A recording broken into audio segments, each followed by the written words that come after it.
বিশেষ করে দীর্ঘদিন ধরে তাদের 10 দফা দাবির একটা দাবি হচ্ছে যে প্রবাসীদের ভোটাধিকার নিশ্চিত করা। আপনারা জানেন যে ইতিমধ্যেই আমরা এই নবগঠিত নির্বাচন কমিশনের সাথে গণ অধিকার পরিষদের একটি আলোচনা সভায় আমরা জোরালোভাবে দাবি জানিয়েছি যে যেহেতু আমরা বর্তমানে এই গণ অভ্যুত্থান পরবর্তী রাষ্ট্র সংস্কার এবং রাজনীতিতে একটা নতুন ধারার কথা বলছি, পৃথিবীর বিভিন্ন দেশে যেভাবে প্রবাসীরা তাদের দেশের নির্বাচনে ভোট দিয়ে থাকে, অন্তত এই গণ অভ্যুত্থানে আমাদের প্রবাসীদের যেন গণ অভ্যুত্থানের পরবর্তী নির্বাচনে সেই ভোটাধিকারটা আমরা নিশ্চিত করতে পারি। ওনারা বেশ কিছু কথা বলেছে যে হয়তো কিছু কিছু দেশে চাইলে সম্ভব, কিছু কিছু দেশে আবার একটু ডিফিকাল্টিস আছে, আবার টেকনিক্যাল অনেক বিষয় আছে, কিন্তু তারপরেও আমরা যেটা মনে করি যে যদি এখন থেকে কাজ করে তাহলে সেটা অসম্ভব কিছু না। প্রতিবন্ধকতার সমস্যা তো আছেই, ওটা সবকিছুতেই আছে। তো এই গণ অভ্যুত্থানে বিশেষ করে আরেকটি আলোচিত দিক ছিল, আপনারা জানেন যে আমাদের সংযুক্ত আরব আমিরাতে বেশ কয়েকজন প্রবাসী গ্রেপ্তার হয়েছিলেন, কয়েকজন মুক্তি পেয়েছিলেন, এখনো বোধহয় কয়েকজন 11 জন নাকি সেখানকার কারাগারে আছে। স্বাভাবিকভাবে মধ্যপ্রাচ্যের আইন খুব ক্রিটিক্যাল, সেখানে আইন ভায়োলেট করা খুবই মানে একটা অমার্জনীয় অপরাধ। তারপরেও আমাদের দেশের যারা ওইখানে ছিল, যে প্রবাসী ভাইয়েরা, তারা আসলে দেশের প্রতি কতটুকু কমিটেড থাকলে এবং এই ফাঁসিবাদের কতটুকু অত্যাচার নির্যাতনের প্রতি ক্ষোভ এবং প্রতিবাদী একটা চেতনা থাকলে এই ঝুঁকি নিয়ে তারা সেই প্রতিবাদটি করেছিল। তো দেখেন, এইটা হচ্ছে আসলে এই দেশের মানুষের দুর্ভাগ্য যে এই দেশে যেই লঙ্কায় যায় সেই রাবণ হয়। এই 57 জন সম্ভবত মুক্তি পেয়েছে, 57 জন মানে কয়েক কিছু মুক্তি পেয়েছে, সবাই মুক্তি পায় নাই। তারপরে অনেকে ওইখানে যারা চাকরি করত, ব্যবসা করত, তাদের একটা ফাইন্যান্সিয়াল অবস্থা ছিল, এই মানুষগুলো যে শূন্য হাতে ফিরে আসলো সেইটা নিয়ে আমার জানা মতে তারা প্রধান উপদেষ্টা থেকে শুরু করে বিভিন্ন উপদেষ্টার দপ্তরে স্মারকলিপি দিয়েছে, সহযোগিতা চেয়েছে। এখন পর্যন্ত বোধহয় খুব বেশি কোনো সহযোগিতা বেশি না পাই নেই, এবং আরো কয়েকজন তো ভিতরেই আছে। তাহলে অন্যান্য রাজনৈতিক সরকারের কথা বাদ দিলাম, রাজনীতিবিদদের তো অনেক দোষ। এটা ঠিক, রাজনীতিবিদদের সেই দোষও আছে, কারণ রাজনীতিবিদরা যখন ক্ষমতায় যান সবকিছুকে কুক্ষিগত করার একটা চেষ্টা করে থাকেন, যার ফলে বাংলাদেশে গত 50 বছরে একটা শক্তিশালী নির্বাচনী ব্যবস্থা, একটা স্বচ্ছ ভোটের ব্যবস্থা আমরা নিশ্চিত করতে পারিনি। আমরা আমাদের দেশের আইন আদালতে স্বচ্ছতা আনতে পারিনি। যেই সরকার যখন ক্ষমতায় গিয়েছে তাদের দলীয় লোকদেরকে বিচার বিভাগে নিয়োগ দিয়ে বিচার বিভাগকে দলীয়করণ করেছে। পুলিশ প্রশাসনে দলবাজি করে তাদের দলীয় লোকদের একটা আধিপত্য তৈরি করেছে। সবচেয়ে আশ্চর্যজনক বিষয়, এই গণ অভ্যুত্থানের পরেও আমরা যতই নতুন বন্দোবস্তের কথা বলছি, নতুন ধারার রাজনীতি করার কথা বলছি, সবকিছুই চলছে পুরানো ধারায়, কোনো জায়গায় পরিবর্তন আসে নাই, খুব বেশি পরিবর্তন আসে নাই। আপনি দেখেন পুলিশ প্রশাসন থেকে, আপনাদের কি মনে হয় প্রশাসন এখন একটা নিরপেক্ষ প্রশাসন হিসেবে কাজ করছে? প্রশাসনকে মন্ত্রণালয় থেকে বলে দেওয়া হচ্ছে যে ওই জেলায় ওই উপজেলায় অমুক অমুককে প্রাধান্য দিতে হবে, এবং আরেকটা যে বলতে পারেন যে নব্য একটা আধিপত্যবাদী গোষ্ঠী দাঁড়িয়ে গেছে এই তথাকথিত ছাত্র সমন্বয়ক নামের বিভিন্ন জায়গার যে ছাত্র প্রতিনিধি, এটা তো এখন জেলা উপজেলা লেভেলে মন্ত্রীদের চেয়ে পাওয়ারফুল। সেটা একটা চিঠি দেখেছে হবিগঞ্জের বৈষম্য বিরোধী ছাত্র আন্দোলনের ব্যানারে, তারা প্রাণ আরএফএল কোম্পানিকে চিঠি লিখেছে, আমরা একটা প্রোগ্রাম করব, আমাদের আর্থিক সহযোগিতা প্রয়োজন, যদি আপনারা না দেন তাহলে আপনারা যে নদীতে বর্জ্য ফেলে নদী দূষণ করছেন সেটার বিরুদ্ধে তীব্র আন্দোলন হবে। মানে হচ্ছে তাদেরকে সহযোগিতা করলে তারা কথাবার্তা বলবে না, আর যদি না দেয় তাহলে তাদের 14 গোষ্ঠী উদ্ধার করবে একটি ইস্যু দিয়ে। এই হচ্ছে আমাদের এই তথাকথিত এই ছাত্র প্রতিনিধি এবং তাদের অবস্থা। আজকে রাশেদ ভাইরা বলছে, মাহফুজ একটা দীর্ঘ পোস্ট লিখেছিল, ফেসবুকে পোস্ট দিয়েছে। মাহফুজ এই সরকারের যে একজন উপদেষ্টা, সেখানে তার ফেসবুক পোস্টের বেশ কিছু বিষয়ে তিনি আপনার কিছু কথা শেষের দিকে আমি বললেন, তিনি বলছেন যে এই প্রায় 3 ডজন নিয়োগপ্রাপ্তদের মধ্যে মাত্র 2 জন ছাত্র উপদেষ্টা। তো তাহলে 2 জন কেন ছাত্র উপদেষ্টা গেল?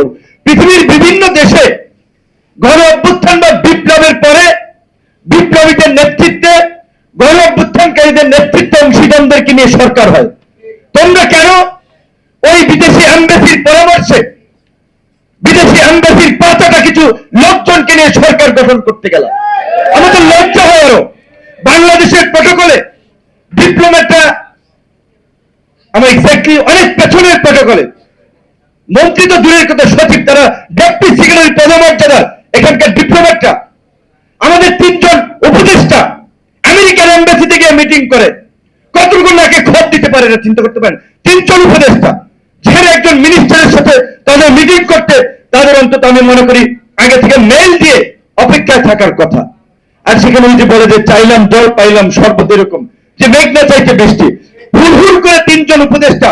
সেই উপদেষ্টা মাহফুজা তো ছিল, মাহফুজা তো নীতি নৈতিকতার কথা বলে। মাহফুজ কেন আমেরিকান এমবেসিতে যাবে? আমেরিকান অ্যাম্বাসেডর মাহফুজের কাছে আসবে, সে একজন উপদেষ্টা প্রটোকলে। যাই হোক, গিয়েছেন। যদি রাষ্ট্রীয় কোনো প্রোগ্রাম হয়, দাওয়াত ছিল অন্য বিষয়। আমি বলছি এটা বাস্তবতা বোঝার জন্য যে 3 জন অ্যাম্বাসেডর, 3 জন উপদেষ্টা আমেরিকান এমবেসিতে যে মিটিং করে আসে। এই হচ্ছে আমাদের সরকারের মেরুদণ্ড, এই হচ্ছে তাদের লেভেল। আর তারা পাবলিককে আয়ুষ করার জন্য, আবেগে ব্ল্যাকমেল করার জন্য 2 দিন পরে আওয়ামী লীগ নিষিদ্ধ করতে হবে, বিপ্লবীরা মার খায়, এই করে সেই করে এই সমস্ত সস্তা সেন্টিমেন্ট মূলক কথাবার্তা বলে। যেখানে ডক্টর ইউনূস নিজে বলেছে ছাত্ররা আমার নিয়োগকর্তা, তারা যতদিন চায় আমি ক্ষমতায় থাকবো। সেখানে ছাত্ররা কেন বলে নাই আওয়ামী লীগ নিষিদ্ধ না করলে আপনাকে আমরা ক্ষমতায় বসাবো না? কেন বলে নাই? এখনো কেন বলছে না? 2 জন ছাত্র উপদেষ্টা ছিল। সরকারের সবচেয়ে ভারী মিনিস্ট্রি এলজিআইডি মিনিস্ট্রি, সে একজনকে দায়িত্ব দেওয়া হয়েছে। এলজিআইডি তো দূরের কথা, তার ন্যূনতম মিনিস্ট্রি সম্পর্কে কোনো ধারণা নাই। দায়িত্ব দেওয়া হয়েছে, প্রত্যেকটি প্রজেক্ট এবং কাজ তাদের নির্দিষ্ট লোক ছাড়া কেউ পায় না সেখান থেকে। এই আওয়ামী এই মাহফুজের স্ট্যাটাসে আছে জামাতের আর্থিক মেরুদণ্ড ভেঙে দেওয়ার জন্য। আপনারা যেটা দেখছিলেন আওয়ামী লীগ সরকার বিভিন্ন ব্যাংক ট্যাঙ্ক সিস্টেমাইজ করেছিল প্রতিষ্ঠান।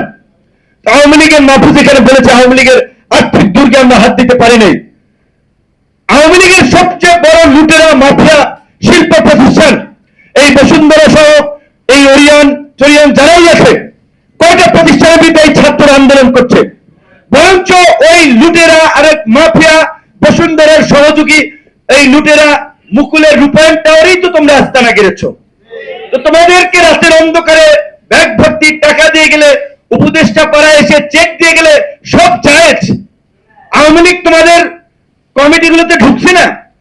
আওয়ামী লীগের পুনরাসের বিরুদ্ধে কথা বলছো, একদিকে আওয়ামী লীগের এই লুটেরা মাফিয়াদের নিয়ে মিটিং করছো, প্রোগ্রামের স্পন্সর নিচ্ছ। তাহলে কোন মুখে তোমরা এই কথা বলার মানুষ তোমাদেরকে বিশ্বাস করবে? আজকে সত্যি আমরা বারবার বলেছিলাম, কয়েকজন উপদেষ্টাকে একটা ভিডিও পাঠিয়েছিলাম, বণিক বার্তায় আপনার একটা সুন্দর অ্যানালাইসিস করেছিল জেসমিন বিপ্লব বা তিউনিসিয়ার বিপ্লব নিয়ে।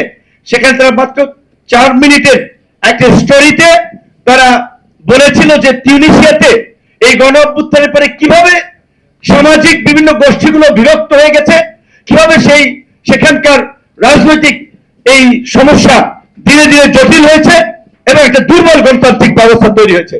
আমি কয়েকজন উপদেশে পাঠিয়ে বলেছিলাম যে বাংলাদেশে কিন্তু আমরা সেম পরিস্থিতি লক্ষ্য করছি। আজকে মাহফুজ যেটা এখন বলছে, বাম এবং ডানের যে কালচারাল বিভেদ, রাজনৈতিক অংশীজনদের সরকারের প্রতি অসহযোগিতা, কেন সহযোগিতা করবে? ইতিমধ্যেই যে 9 করেছে, সামির হোসেন চৌধুরীর জামিন থেকে আজকে আব্দুল হামিদের পালিয়ে দেওয়া, সবকিছু সরকারের সিগন্যাল হচ্ছে, সরকারের মধ্যস্থতা হচ্ছে। কিন্তু আর্মিকে আর্মির দোষ দেওয়া যায়। 626 জন লোক নাকি যে আর্মির কাস্টডিতে ছিল তারা পালিয়ে গেছে, সেটার জন্য জবাবদিহিতা করা দরকার ছিল। একই সাথে আমরা জানতে চাই গত কয়েক মাসে আওয়ামী লীগের নেতা কর্মীরা কিভাবে জামিন পেয়েছে, তার জন্য দায়িত্ব দিতে পারছে সরকারের। আমরা বারবার বলছিলাম দেশের এই বাস্তবতায় আমরা একটা রাষ্ট্র সংস্কারের মধ্যে দিয়ে একটা পরিবার উন্নয়নের পথে এগিয়ে যেতে চাই, সেখানে সকলের সমর্থন প্রয়োজন, সহযোগিতা প্রয়োজন।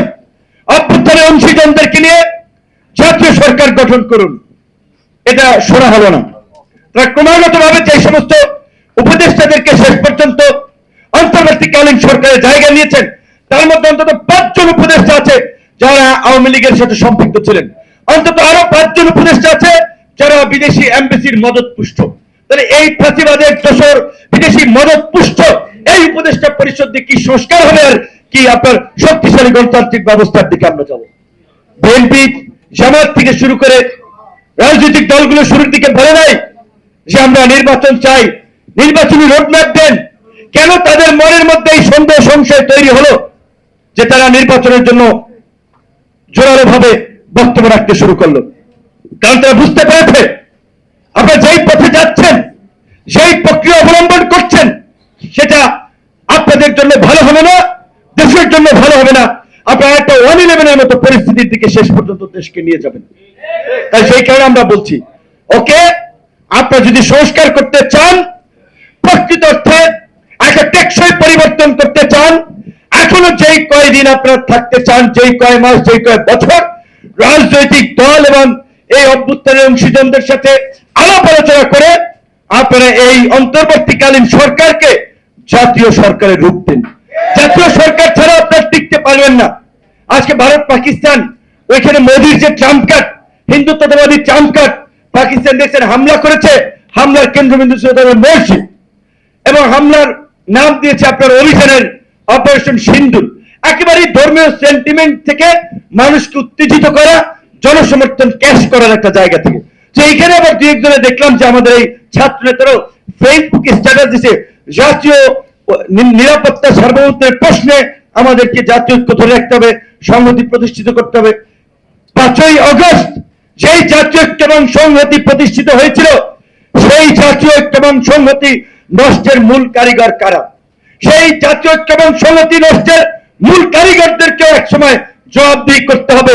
ভুলে যাবেন না 75-এর মেজর ডালিমরা পরবর্তীতে কিন্তু ভিলেনে পরিণত হয়েছিলেন। কাজে আজকে যদি একা একা ভেবে থাকেন যে আপনারা এই বিপ্লব উদ্ধার করে ফেলেছেন এবং যা ইচ্ছা তাই করবেন আর জনগণ মেনে নেবে, পরিস্থিতি সবসময় অনুকূলে থাকবে না। তাই আমাদের সহকর্মী ছোট ভাই বন্ধুদেরকে এখনো বলবো, এখনো সময় আছে, সকলের সাথে আলাপ আলোচনা করেই আগামীর গতিপথ ঠিক করতে হবে। আওয়ামী লীগ নিষিদ্ধের প্রশ্নে বিন্দু মাত্র কম্প্রোমাইজ করা যাবে না। যদি কেউ ভেবে থাকেন আওয়ামী লীগের 5 জন পুলিশ অফিসার আমার পক্ষে কাজ করবে, 5 জন ব্যবসায়ী আমার দলকে ডোনেশন দিবে, এরা যখন আবার সুযোগ পাবে কাল সাপের মতো সবল মারবে। কাজে আওয়ামী লীগের প্রশ্নে সকলকে এক জায়গায় আসতে হবে, অনতি বিলম্বে আওয়ামী লীগকে নিষিদ্ধ করতে হবে এবং এই গণহত্যার সাথে জড়িত বিশেষ করে চিহ্নিত দুর্বৃত্তদেরকে বিচারের আওতায় আনতে হবে। আজকের এই প্রবাসী অধিকার পরিষদের ভাই বোনদেরকে আমি একটা কথা বলবো, আমি দেশের বাইরে গিয়ে বলেছিলাম যে আজকে দেশের এই লড়াই সংগ্রামে সেই প্রবাসীদের ভূমিকা আছে, সেই প্রবাসীদের মূল্যায়ন করতে হবে। বাংলাদেশের সৌদির পরে দ্বিতীয় বৃহত্তম শ্রম বাজার মালয়েশিয়া, এই মালয়েশিয়াতে গতবার সিন্ডিকেট নিয়ে কি লঙ্কা কাণ্ড ঘটেছে আপনারা দেখেছেন।